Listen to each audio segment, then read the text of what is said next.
Hello dear students, welcome to our YouTube channel Wireless Tutor. Dear friends, this is the second part of Mathematics Chapter 1 Real Number. In this video, we are going to discuss about the concept of rationals and irrationals, as well as we will also briefly summarize the concept of decimal expansion, as well as we will we will understand some theorems, and we will also visit the irrational numbers, and we will solve exercise 1.2. So this video is based on the latest syllabus which was which, which is prescribed by NCERT. So without wasting any more time, let's get started. So let us understand the concept of rational numbers and irrational numbers.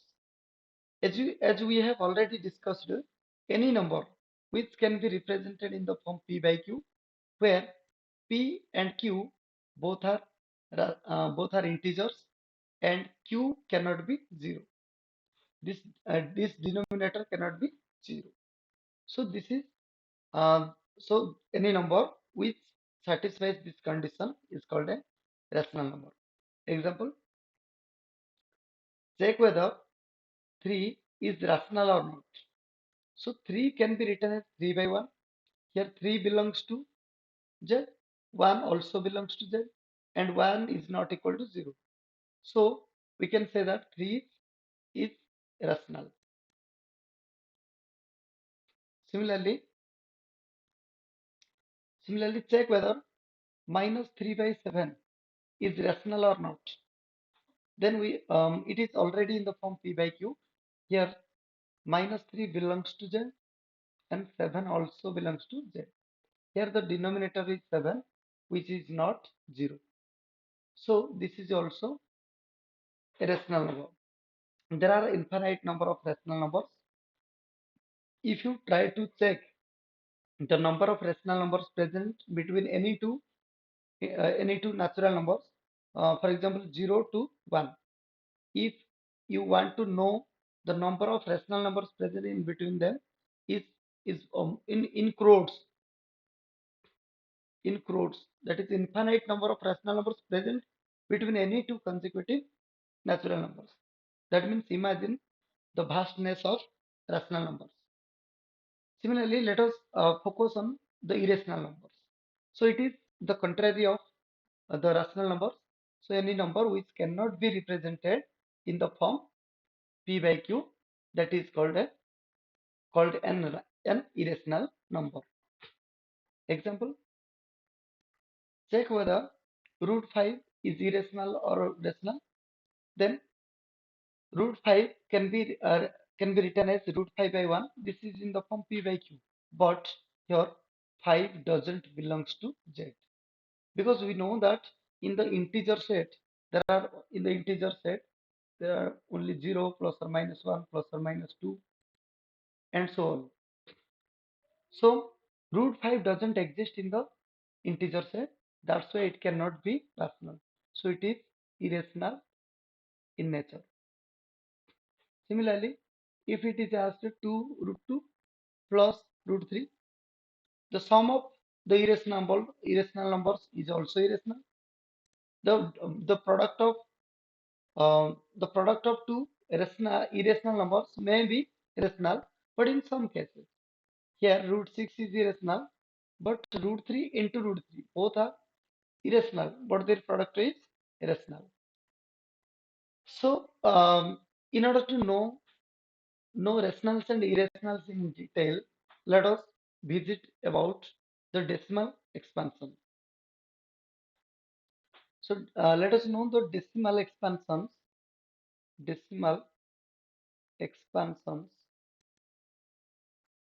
of rationals and irrationals. There are two kind of decimal expansions. The first one is terminating,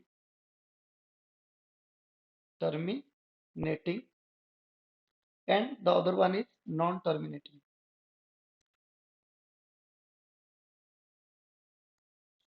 Non-terminating decimal expansion is again of two types. That is recurring. Recurring means repeating. sorry,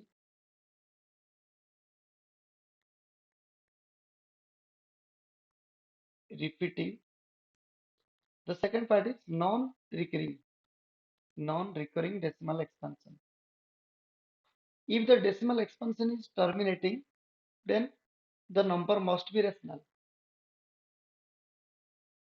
If the decimal expansion is non-terminating but recurring, this is also rational. But the third case, if the decimal expansion is non-terminating and non-recurring, this is irrational.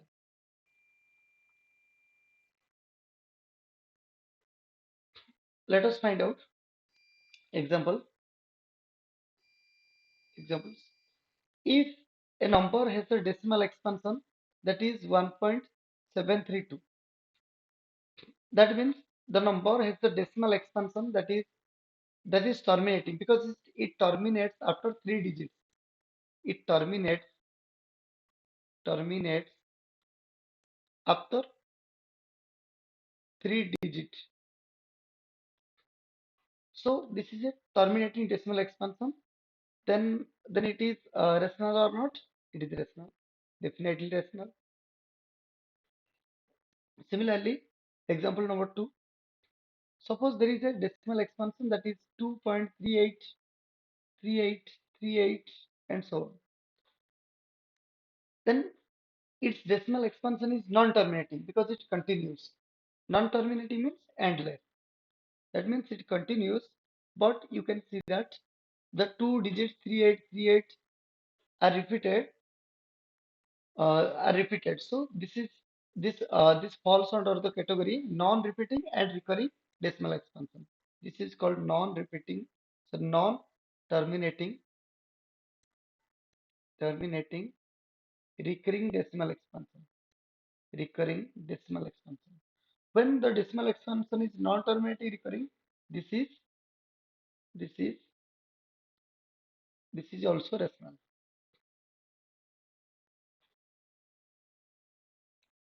Look at another example. If the decimal expansion is written in such a way that 1.3897256, then this is non-terminating, non-terminating, and non-recurring too, and non-recurring. When the decimal expansion is non-terminating and non-recurring, then this is irrational. Then this number is irrational. This is irrational. Another example.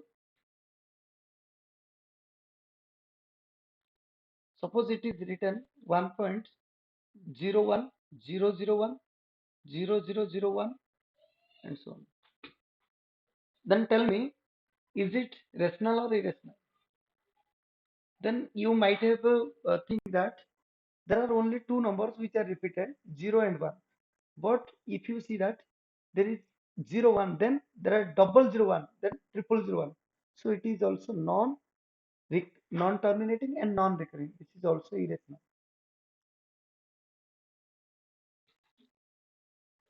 I think the decimal expansions is clear.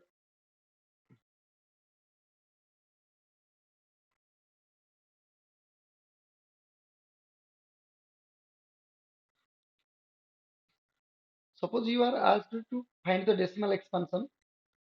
You are asked to find the decimal expansion of 3 by 8. Then how to find out? Then you need to write 3 by 8, 8 as 2 to the power 3. Yes or no? Yes. Then multiply as 5 to the power 3 on both up and down. Then you will find that it is 5 to the power 3 means 125 into 3. Then this is 375 divided by 8 into 125. If you multiply 8 with 125, then you will find 1000. Otherwise, write in this way. This is 2 into 5 to the power 3. This is 375 by 1000, and the value will be and the value will be 0.375. You could have find the decimal expansion in other ways. Also, just divide 3 with the help of 8. Put 0 here.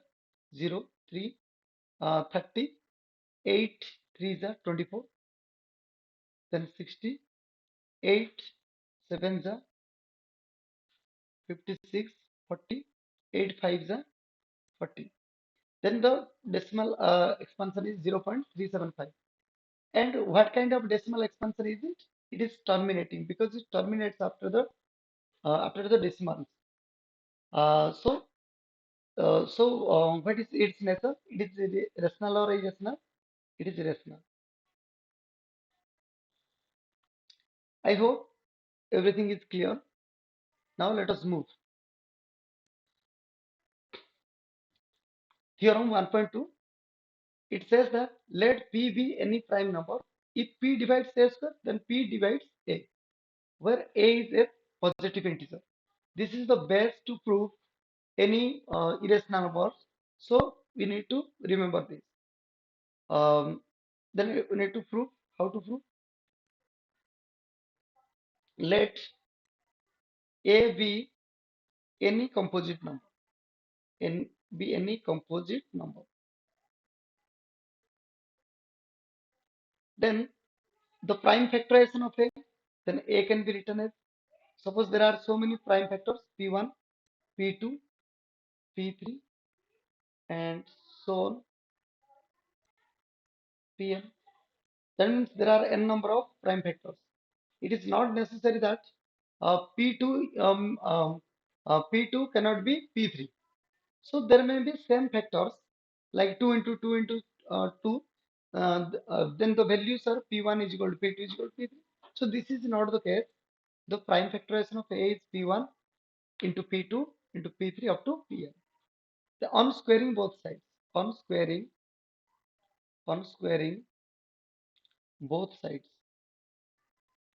then we will get A square is equal to P1, P2, P3 up to Pn into P1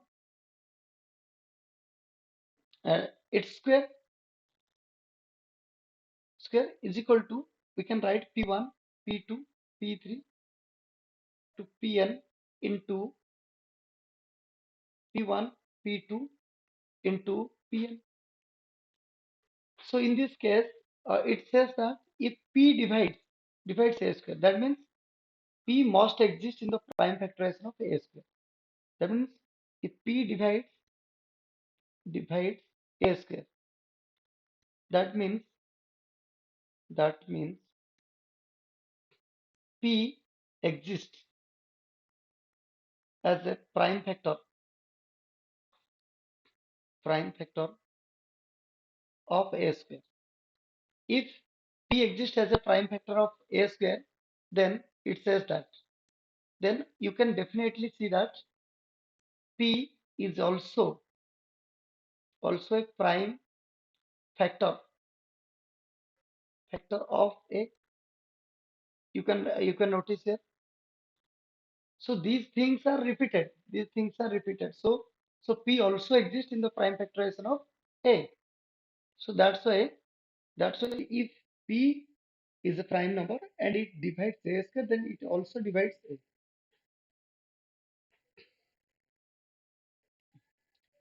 Let us take some example. Suppose take 36. Its prime factor, take one prime factor as 3. 3 divides A square, means 3 divides 36. Then it's A. A means its root will be 6. Then 3 also divides A. That means A also divides 6. So this is the theorem 1.2. This is very important, and we will use this theorem to prove as root 2, root 3, root 5 as irrational numbers. So let us prove root 2 is irrational. Solution or proof. We need to prove. So write down here proof.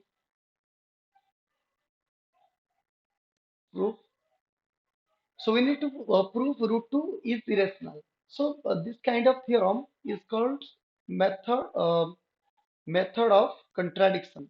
Method of contradiction.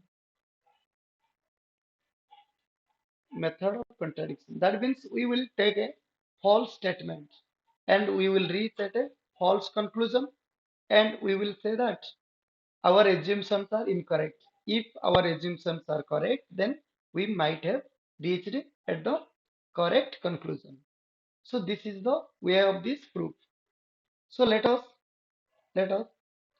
let's take or assume or suppose take suppose root 2 is rational. If root 2 is rational, then root 2 cannot be expressed as p by q. Uh, there may be some other factors, some common factors of p and q. So just eliminate all these common factors. Suppose it is written as 6 by 8, then we can eliminate the common factors 2, that can be written as 3 by 4. And here 3 and 4 are the co-primes. What are the co-primes? Co-primes means there is no common factors between any two numbers. Then these are called co-primes. So write down 2 root 2 is equal to a by b, where a, b are co-primes. Co-primes. Co-primes means there is no common factors other than b. Now on squaring both sides, on squaring both sides, you will get root 2 square is equal to a by b whole square. That is a square by b square. Now 2 is equal to a square by b square. Then we can write 2b square is equal to a square. A square. You can see that 2 divides a square. 2 divides a square. So 2 is a factor of a square. Here 2 divides a square. Then according to theorem 1.2, if 2 divides a square, 2 also divides a. We have uh, we have um, we have proved this theorem before. Then 2 is a factor. 2 is a factor of a. So if 2 is a factor of a, if 2 is a factor of a, then we can write then we can write a is equal to 2c, because 2 is a factor of a. On squaring both sides, again on squaring, we will get a square is equal to 4c square. As you know that a square, we have a square is equal to 2b square. Now put here 2b square is equal to 4c square. Now divide 2, divide 2 on both these sides, and we will get b square is equal to 2c square. Again, you can notice that 2 divides b square. Here 2 divides b square. Then according to the theorem, then 2 divides b. If it divides b square, then it also divides b. But we have already taken that a and b are co-primes. But what we got here, that 2 is a factor of a, as well as 2 is also a factor of b. Factor of b. How is it possible? Because we have taken a false assumption or incorrect assumption. So 2 is a common factor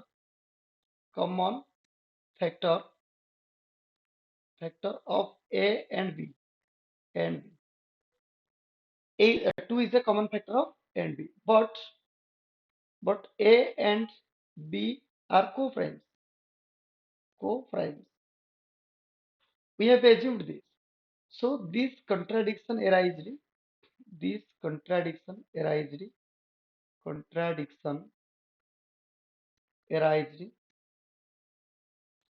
due to our incorrect assumption. assumption. If our assumption was correct, then we might have reached at the, at the right conclusion. So, or hence, thus root 2 is irrational. Irrational proved. I hope everything is clear.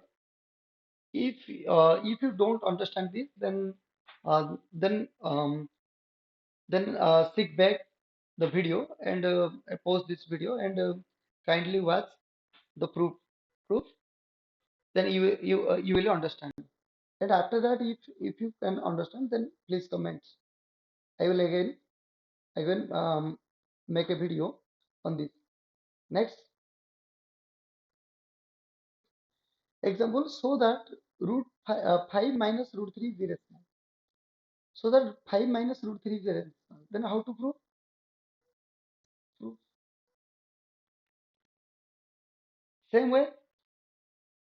Then let us take or suppose suppose 5 minus root 3 is rational. If 5 minus root 3 is rational, then we can write 5 minus root 3 as p by q. Then we can bring this 5 in this next side. Then we can write minus root 3 is equal to 5 p by q minus 5. Then this will be minus root 3 is equal to p minus 5q by q. And after eliminating negative side from the left, we need to multiply the right side with a negative mark. So this will be 5q minus p by q.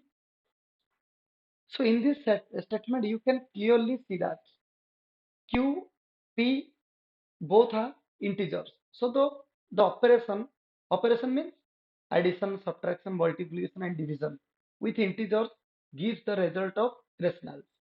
देखिए here 5q minus p by q is rational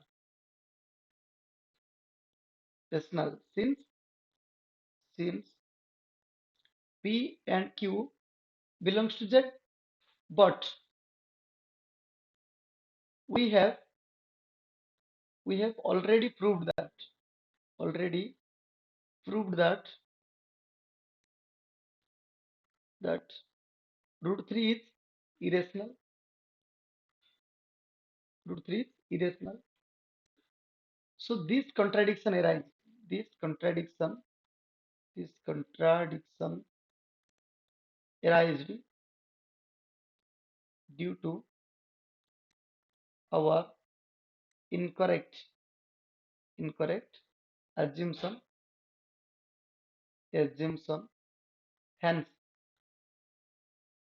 Hence 5 minus root 3 is irrational. Proof. I hope this is clear. Next, then show that 2 root 3 is irrational. Then how to prove? Similarly, suppose 2 root 3 is rational. Then again write 2 root 3 is equal to p by q. Then which implies root 3 is equal to p by 2q. Here p by 2q is irrational. Is rational.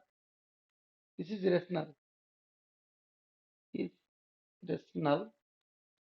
Is rational, but root 3 is irrational. So you have to write the same thing. This contradiction arises due to our incorrect assumption. Hence, 2 root 3 is irrational. Next exercise. Prove that root 5 is irrational. We need to we can prove root 3, root 5, root 7, root 6, root 11 all are as irrationals in the same way. You can prove that 3 plus root 2. Same way, take 3 plus 2 root 2 is equal to p by q, and just write down 3 plus 2 root 3 root 5 is equal to p by q. Just keep the rational parts in one side and irrational parts in another side. Then 2 root 5 is equal to p by q minus 3.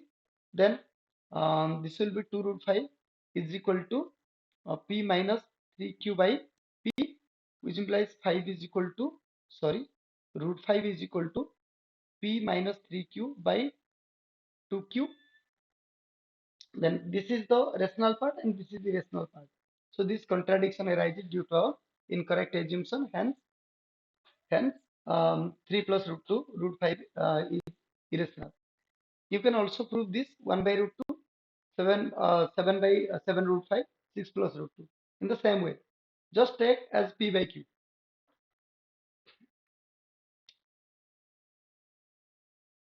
So this is all about for today. If you find this video helpful, then kindly support. Thank